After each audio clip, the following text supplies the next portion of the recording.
नमस्कार, स्वागत है आपका हॉर्नबिल टीवी भारत पर। आइए देखते हैं अब तक की खबरें। महाशिवरात्रि पर लखनऊ की शिव मंदिर शिवमय हो गए। सुबह से ही मंदिरों में भक्तों की कतार लग गई है। अगर मनकामेश्वर मंदिर की बात करें तो यहाँ सुबह से ही भक्त दर्शन के लिए 2 किलोमीटर लंबी लाइन में खड़े हैं। वहीं मनकामेश्वर की महंत देवयागिरी ने हॉर्नबिल टीवी से बात करते हुए बताया कि सुबह 2 बजे 101 लीटर दूध से भगवान शिव का अभिषेक किया गया। मंदिर के कपाट ब्रह्म मुहूर्त में 4 बजे से ही भक्तों के दर्शन के लिए खोल दिए गए थे। भारी भीड़ को देखते हुए भीड़ प्रबंधन के विशेष इंतजाम किए गए हैं ताकि भक्तों को किसी तरह की परेशानी न हो। साफ सफाई की व्यवस्था का पूरा ध्यान भी रखा गया है। वहीं शिवरात्रि को लेकर लोगों में काफी उत्साह दिखाई दे रहा है। करने के लिए दिव्यागिरी जो महंत है मनकामेश्वर मंदिर के, इनसे बात करेंगे क्योंकि आज शिवरात्रि है। सुबह से ही श्रद्धालुओं की जो भीड़ है वो काफ़ी ज़्यादा है। क्या कहना चाहेंगे यार मैम, शिवरात्रि ऐसे में काफ़ी तादाद में श्रद्धालु हैं मनकामेश्वर मंदिर आ रहे हैं, क्या इसकी मान्यताएं हैं? देखिए, नाम से जैसे स्पष्ट है मनकामेश्वर, जहाँ की आपकी इच्छाएं पूर्ण हो। मान्यता ये है कि वो चाहे सावन के सोमवार हो, शिवरात्रि हो या वो साधारण से किसी माह के सोमवार हो, जब उसकी आरती में आप उपस्थित रहते हैं और कुछ भी कामना रखते हैं तो अवश्य पूर्ण होती है। अगर इसकी ऐतिहासिकता पे जाएँ तो बहुत ही प्राचीन मंदिर है। भगवान लक्ष्मण जी ने केदारनाथ जी से जल लाके इनका कुंभाभिषेक किया था। तो इतने प्राचीन स्थल पे लखनऊ वासियों को गर्व होना चाहिए कि हम लोग ऐसे स्थल पे आते हैं या हैं या उनकी सेवा में रत हैं। आज से महाकुंभ का समापन हो रहा, आज लास्ट शाही स्नान था। ऐसे में इलाहाबाद में भी काफ़ी ज़्यादा, प्रयागराज में काफ़ी ज़्यादा भीड़ है, श्रद्धालुओं की काफ़ी तादाद आ रही, तो उसको महाकुंभ को लेकर क्या कहेंगे? जी, आज चूँकि 3 महीने पहले का जो आयोजन है कुंभ का, आज वो समाप्ति पे है। बहुत ही अच्छा और सुखद संयोग था कि 3 से 5 वर्ष में कभी कभी उन ग्रहों का संयोग इतना अच्छा होता है कि पूरा वर्ष बहुत ही सुखद और सकारात्मक रहने वाला है। आज का जो स्नान है वो भी बहुत अच्छा रहने वाला है, क्योंकि गंगा जी और शिव जी का आशीर्वाद आपको एक साथ मिलेगा। तो जो शैव भक्त हैं या शिव मंदिर हैं उनको तो पूरे वर्ष भी आज की प्रतीक्षा रहती है। आपके चरण के माध्यम से हम ये कहना चाहेंगे सारे भक्तों की, जो लोग पहुंच सकते हैं मंदिर वो तो अवश्य आएँ। जो समर्थ हैं, जो असमर्थ हैं, लाइन में इतने समय तक नहीं रह सकते हैं, वो फेसबुक आईडी पे जाके मनकामेश्वर का सर्च करें और आज की जो आरती लाइव होती है उसके दर्शन करें। जो आसपास के शिव मंदिर हैं वहाँ पे जाएं, वहाँ पे पूजन अर्चना का जरूरी नहीं होती कि आप मनकामेश्वर ही पहुँचे, परंतु आज के दिन का जो उपवास का महत्व है वो है। आप अगर आप शरीर आपका साथ देता है तो आप उपवास अवश्य करें। ये थे हमारे साथ बातचीत करने के लिए मनकामेश्वर मंदिर की महंत दिव्यागिरी जी। इनका साफ तौर पर कहना है कि लोगों के अंदर उत्साह है और लोग यहाँ पर सुबह से ही दर्शन करने आ रहे हैं और जल चढ़ा। आज शिवरात्रि है, इस वक्त मैं मनकामेश्वर मंदिर पर मौजूद हूँ। आप तस्वीरें देख सकते हैं किस तरीके से रात से ही श्रद्धालु हैं वो लगातार आ रहे हैं। हजारों की तादाद पे जो श्रद्धालु हैं वो जल चढ़ाने आ रहे हैं, पूजा करने आ रहे हैं। जिस तरीके से लगातार पुलिस प्रशासन की तरफ से चारों तरफ से यहाँ पर मंदिर की तरफ बैरिकेटिंग्स लगा रखी है और रस्सियाँ लगा रखी है, किसी भी प्रकार की श्रद्धालुओं को कोई दिक्कत ना हो, इसको खास तौर पर ध्यान पे रखा गया है। वॉलेंटियर्स भी टहल रहे हैं और भी टीमें लगी, जिसको देखते हुए लगातार श्रद्धालु यहाँ पर आराम से दर्शन कर रहे हैं और काफ़ी लोग हैं जो यहाँ पर दर्शन, कोई बूढ़े बुजुर्ग जो है उनका भी ख्याल रखा जा रहा है। क्या माता जी क्या कहना चाहेंगे आज सुबह से दर्शन? अरे बाबा भोलेनाथ जी, बहुत अच्छा लगा दर्शन। अच्छा लगा? कोई दर्शन करने में कोई दिक्कत नहीं, कोई दिक्कत नहीं। बाबा मेरे बहुत अच्छे हैं। देख सकते हैं किस तरीके से यहाँ पर जो लोगों में उत्साह है। कुछ लोगों से और बात करेंगे, उनका क्या कहना है कि यहाँ पर सुबह से। माता जी, आज सुबह दर्शन करने आए, आज शिवरात्रि, कैसा लग रहा है? बहुत अच्छा लग रहा है भैया। दर्शन किया आपने? हाँ, दर्शन कर लिया, सब लोगों ने कर लिया दर्शन। कोई दिक्कत तो नहीं? नहीं, कोई दिक्कत नहीं हुई, बहुत अच्छा। क्या कहना चाहेंगी माता? बस अब भोलेनाथ के दर्शन ठीक से कर लिए बस। हो गए दर्शन? हाँ, सुबह से लगे लाइन में। कितने घंटे से आप लोग लाइन में? 5 घंटे से। 5 घंटे। साफ तौर पर ये देख सकते हैं कि 5-5 घंटे लोगों को लग रहे हैं दर्शन करने में, क्योंकि बाहर किलोमीटरों में लाइन लगी है, जिससे लोग यहाँ पर वक्त लग रहा है, इसलिए लोग सुबह से ही दर्शन करने के लिए लगे हैं। और आप देख सकते हैं किस तरीके से अंदर जो मंदिर की सजावट है वो कहीं ना कहीं भव्य है, क्योंकि ये इसके यहाँ कई सालों से चला आ रहा है। ये यहाँ का जो मंदिर है, यहाँ की जो आस्था है, यहाँ की जो लोगों की मान्यता है, वो कहीं ना कहीं पूरी होती है। साफ तौर पर यहाँ देख सकते हैं अंदर पुजारी किस तरीके से अंदर दर्शन कर रहे हैं और किस तरीके से शिव जी के पास की जो शिवलिंग है, जो मंदिर है, उसको कैसे सजाया गया है, जो खूबसूरती है वो कहीं ना कहीं ये तस्वीरें बयां कर रही है। बिल्कुल साफ तौर पर ये शिवरात्रि है और आज ही महाकुंभ का समापन होना है। वहाँ पर भी काफ़ी भारी तादाद में जो श्रद्धालु हैं वो आए हैं, क्योंकि आज शिवरात्रि के दिन ही महाकुंभ का समापन होना है। ऐसे में लगातार जिस तरीके से सभी जगहों पर शिवरात्रि का जो त्यौहार है वो काफ़ी धूमधाम से बनाया जा रहा है। आप देख सकते हैं किस तरीके से भारी तादाद पर जो श्रद्धालु हैं वो किलोमीटर्स की लंबी लाइन लगी है और वो मंदिर का द्वार है, ये गेट है। यहाँ से देख सकते हैं किस तरीके से यहाँ पर लाइनें लगी और साथ ही पुलिस प्रशासन की जो व्यवस्था है वो काफ़ी दुरुस्त करी गई। यहाँ पर बैरिकेटिंग लगाई है। सुबह से ही, रात से ही पुलिस की जो टीमें हैं वो लगातार यहाँ पर खड़ी हैं। चारों तरफ यहाँ बल्लियाँ लगा दी गई, रस्सियाँ लगा दी गई, जिसके कारण कोई भी श्रद्धालु को दिक्कत ना हो, किसी प्रकार की कोई हानि ना हो। ऐसे में देखते हुए यहाँ पर सभी श्रद्धालुओं को लाइन के थ्रू यहाँ पर दर्शन कराया जा रहा है और सुबह से लोग कम से कम 5-5, 6-6 घंटे से यहाँ पर खड़े होकर दर्शन करने के लिए यहाँ खड़े हुए हैं। अपने कैमरामैन से जरा तस्वीरें कहेंगे पैन करके दिखाएं। देख सकते हैं किस तरीके से दूर दूर तक वहाँ पर बैरिकेटिंग्स लगी है और उससे भी ज़्यादा लंबी लाइनें लगी हैं। आप तस्वीरों के जरिए साफ तौर पर देख सकते हैं यहाँ पर साफ सफाई की व्यवस्था नगर निगम की टीम की तरफ से करी गई है। साथ ही यहाँ पर फायर ब्रिगेड की गाड़ियाँ भी करी गई, क्योंकि किसी भी प्रकार की कोई चूक ना हो, इसको लेकर मुख्यमंत्री योगी आदित्यनाथ ने बैठक किया था और सभी जगह पर यही उत्तर प्रदेश के सभी जिलों में निर्देश दिए थे कि किस महाशिवरात्रि पर किसी भी प्रकार की कोई दिक्कत ना हो। यहाँ पर कुछ लोग हैं, उनसे बात करेंगे। वो कितनी देर से खड़े हैं, कब तक उम्मीद लग रही, कितनी देर से खड़े हैं आप लोग यहाँ पर दर्शन करने के लिए? मैं वैसा 5 बजे से खड़ा हूँ और लाइन में प्रतीक्षा कर रहा हूँ कब बाबा के चरण छूने का मौका मिलेगा मुझे। सुबह 5 बजे से खड़े हैं? सुबह 5 बजे से, और बहुत अच्छा लग रहा है कि चीज़ें व्यवस्थित तरीके से की जा रही हैं हमारे प्रशासन द्वारा, हमारे योगी आदित्यनाथ द्वारा, और मैं चाहता हूँ कि ऐसे ही बना रहे और सारी चीज़ें अच्छे से सभी लोग दर्शन कर पाए। और लोग हैं ऐसे, उनसे बात करेंगे, महिलाओं से बात करते, क्योंकि महिलाएं भी काफ़ी टाइम से खड़ी हैं, उनसे बात करते हैं। उनका क्या कहना चाहेंगी माता जी? आप सुबह से आज शिवरात्रि है, दर्शन करने के लिए खड़ी, कितनी देर से आप खड़ी हैं? हम 6:30, 7 बजे से आए। 7 बजे से, तो अभी तक दर्शन नहीं हो पाए हैं? नहीं, कहाँ हुए अभी दर्शन।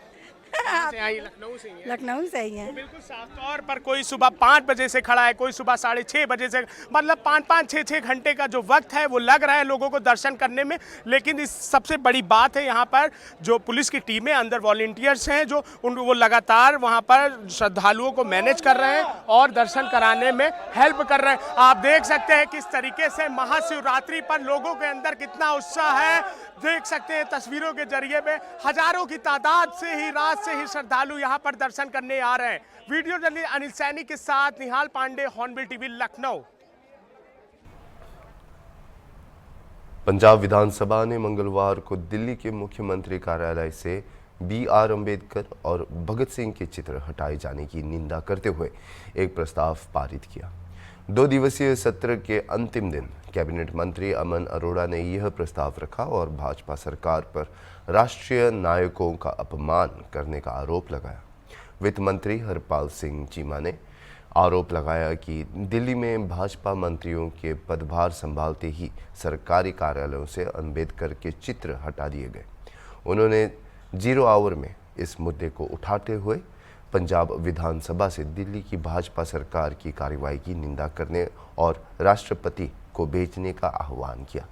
पंजाब मंत्री बरिंदर कुमार गोयल ने कहा कि कांग्रेस सरकार और CM भगवंत मान ने हमेशा शहीदों का सम्मान किया है। उन्होंने बताया कि पंजाब के सभी कार्यालयों में भगत सिंह और अंबेडकर के चित्र लगाए गए हैं, लेकिन दिल्ली में भाजपा सरकार ने उन्हें हटा दिया है। उसकी जरूरत इसलिए पड़ी क्योंकि हमारी सरकार, हम लोग, हमारे मुख्यमंत्री भगवंत सिंह मान हमेशा शहीदों का सम्मान करते हैं।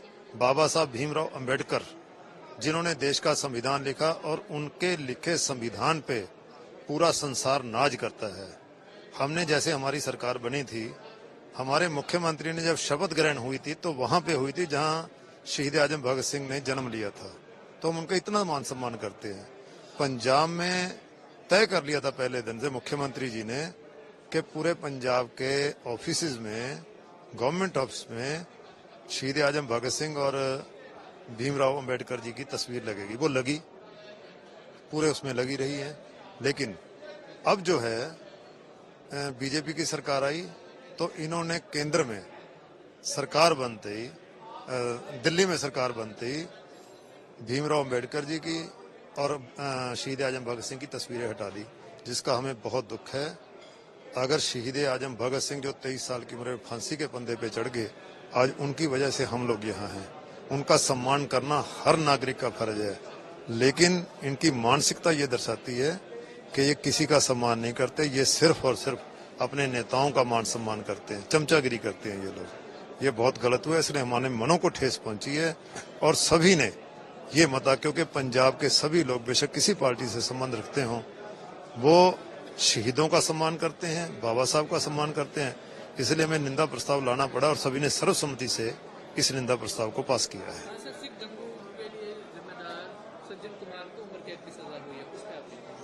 देखो, जो गलत करेगा तो सजा होगी, देर आए दुरुस्त आए। इतनी देर बाद सजा हुई है तो, लेकिन हमारी माननीय जो अदालतें हैं, हमें उन पर पूरा भरोसा है। जो लोग जिंदा हमारे सिख भाइयों को मार दिया गया था, उन्हें तसीहे दिए गए थे, उन्हें जला दिया गया था, तो उन्हें इंसाफ मिला, अच्छी बात है ये। भोपाल में 2 दिवसीय ग्लोबल इन्वेस्टर्स समिट सफल रही। प्रेस कॉन्फ्रेंस में बोलते हुए एमपी के मुख्यमंत्री डॉक्टर मोहन यादव ने GIS के सफल आयोजन पर सभी को बधाई दी। सभी के सहयोग के कार्यक्रम सफल रहा और राज्य सरकार की वित्तीय स्थिति में सुधार हुआ है, जिससे प्रदेश में 30,77,000 करोड़ रुपए के निवेश प्रस्ताव किए गए।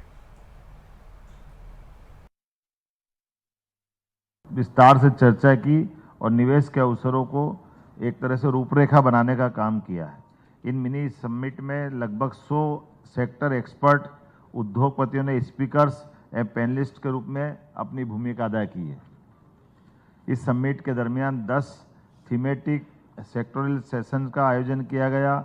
इसी में खासकर कृषि, खाद्य एवं डेयरी प्रसंस्करण, फार्मास्यूटिकल्स, चिकित्सा उपकरण, स्वास्थ्य सेवा, टेक्सटाइल एवं गारमेंट्स, लॉजिस्टिक्स, वेयर हाउसिंग, कौशल विकास, road infrastructure development, green hydrogen, सहकारिता जैसे महत्वपूर्ण क्षेत्रों में संवाद के कार्यक्रम हुए हैं।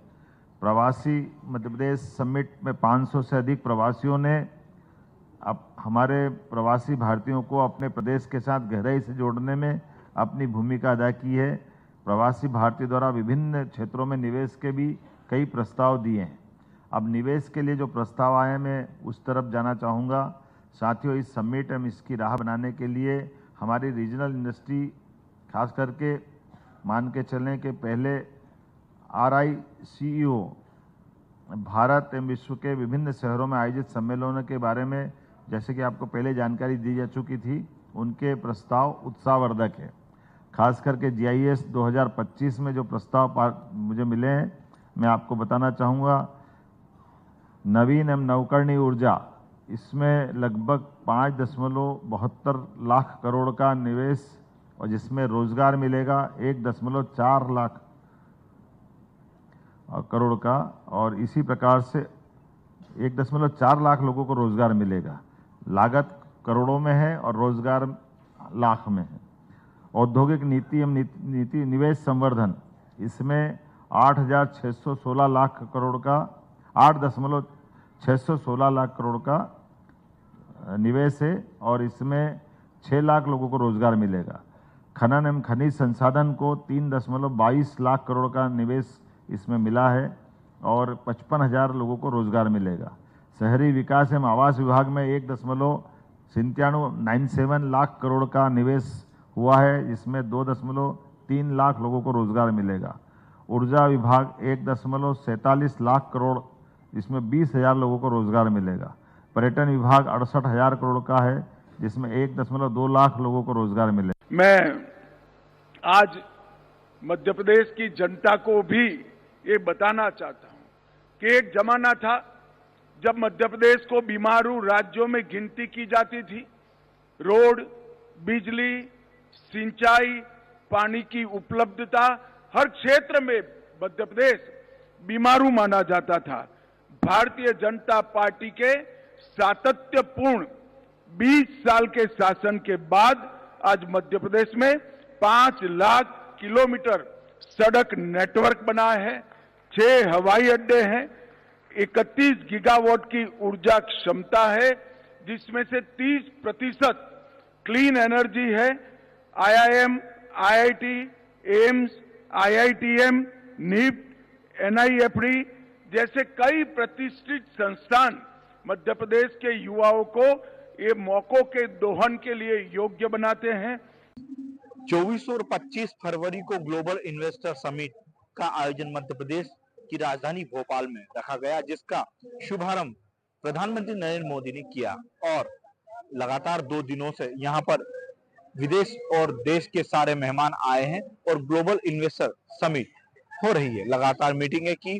प्रधानमंत्री नरेंद्र मोदी के जाने के बाद लगातार मध्य प्रदेश के मुखिया डॉक्टर मोहन यादव ने आने वाले मेहमानों के साथ अपनी बातें चर्चाएं की और कई MOU साइन हुए और MOU साइन होने के कारण सबसे बड़ी बात आज यह देखने को मिली, क्योंकि आज अमित शाह पधारे हैं। अमित शाह ने यहां पर आने के बाद एक बड़ी बात कही है कि एक जमाना होता था जब मध्य प्रदेश में बीमारू राज्य कहा जाता था, लेकिन आज स्थिति बदल चुकी है। 20 वर्षों में मध्य प्रदेश की सरकार ने जो विकास के कार्य किए, विकास की लहर बहाई है, उससे यहाँ पर अब लोग इन्वेस्ट करना चाहते हैं। यहाँ पर आए हुए देश और विदेश से जो मेहमान है वह इन्वेस्ट करके यहाँ पर उद्योग व्यापार करना चाह रहे हैं। उसका सीधा उदाहरण यह है क्योंकि शिक्षित, स्वास्थ्य और सड़कों के जाल के साथ साथ यहाँ पर विकास की लहर आ चुकी है और लगातार विकास ही विकास हो रहा है। भाजपा की सरकार ने लगातार इतना कार्य किया है मध्य प्रदेश में कि यहाँ पर अब इन्वेस्टमेंट करके व्यापार उद्योग की बातें हो रही है, क्योंकि ग्लोबल इन्वेस्टर समिट 2 दिनों में सफल कही जा रही है। आपको बताएं कि आज यहाँ पर MOU साइन होने के बाद प्रधानमंत्री नरेंद्र मोदी जब शुरुआत करके गए और अमित शाह ने यहाँ पर समापन किया है, तो मध्य प्रदेश की मोहन सरकार ने लगातार 2 दिन के अपने इस योजनाओं को जमीन पर उतारने जैसी स्थिति भी सामने लाकर दिखा दी है। यहाँ पर यह इन्वेस्टर समिट सफल आयोजन के रूप में देखी जा रही है। आने वाले यहाँ के मेहमानों ने भी यह कहा है कि मध्य प्रदेश अब एक अच्छी ताकत के साथ कार्य कर रहा है, क्योंकि डबल इंजन सरकार की बात अगर कहें तो मध्य प्रदेश और राज्य की सरकार दोनों मिलकर अच्छा कार्य कर रही है, जो अब लगातार जमीन पर उतरता हुआ दिख रहा है। हॉर्नबिल टीवी के लिए भोपाल से स्टेट हेड अमरीश शर्मा, भोपाल। महाकुंभ मेला आज समाप्त होगा, जो दुनिया के सबसे बड़े धार्मिक आयोजनों में से एक है। उत्तर प्रदेश के DGP प्रशांत कुमार ने इसकी सफलता का श्रेय उन्नत तकनीक, बेहतर समन्वय और सुरक्षा उपायों को दिया। मुख्यमंत्री योगी आदित्यनाथ के नेतृत्व में भीड़ प्रबंधन और सुरक्षा के लिए आर्टिफिशियल इंटेलिजेंस जैसी तकनीकों का उपयोग किया गया। प्रयागराज में 65 करोड़ से अधिक श्रद्धालुओं ने पवित्र डुबकी लगाई। अयोध्या, वाराणसी और विंध्यवासिनी देवी जैसे तीर्थ स्थलों पर भी भारी भीड़ देखी गई। आज पूरे आयोजन के दौरान किसी बड़ी घटना की सूचना नहीं मिली और सुरक्षा उपायों की प्रशंसा भी की गई। DGP कुमार ने इसे एक अविस्मरणीय अनुभव बताया। महाकुंभ 2025 का अंतिम अमृत स्नान आज सुबह शुभ मुहूर्त में प्रारंभ हुआ। प्रयागराज के अतिरिक्त उत्तर प्रदेश के अन्य महत्वपूर्ण शहरों में और सभी शिवालयों में आज लोग, श्रद्धालु भारी संख्या में एकत्रित होकर जल चढ़ा रहे हैं अपने आराध्य को। और आज महाकुंभ 2025 अंतिम पड़ाव पे आ चुका है। अगर हम प्रयागराज की बात करें तो इस पूरे 45 दिन में 65 करोड़ से भी अधिक श्रद्धालुओं ने यहाँ श्रद्धा की डुबकी लगाई। उत्तर प्रदेश पुलिस ने माननीय मुख्यमंत्री जी के नेतृत्व में और उनके दिशा निर्देशन में भीड़ प्रबंधन, सिक्योरिटी, पुलिसिंग में तकनीक के इस्तेमाल का एक ऐसा अद्वितीय अनुकरणीय मॉडल पेश किया है जो विश्व में कहीं भी देखा नहीं गया, और इसकी प्रशंसा सभी स्तरों पर लगातार की जा रही है। हमारे साथियों ने पिछले 45 दिन में बिना शस्त्र के अपने व्यवहार से सबका मन जीता है, और ये पुलिस विभाग के मुखिया होने के नाते तथा शासन के लिए भी बहुत ही गर्व का विषय है। हम लोगों ने जो विश्व स्तरीय तकनीक थे उसका इस्तेमाल किया, एआई का भी भरपूर इस्तेमाल किया, चाहे वो क्राउड मैनेजमेंट हो, चाहे वो सर्विलांस हो, और जिस तरह के थ्रेट परसेप्शंस शुरू से आ रहे थे उसको हम लोगों ने पूरी तरीके से ध्वस्त कर दिया। अभी के लिए इतना ही, और खबरों के लिए आप देखते रहिए हॉर्नबिल टीवी।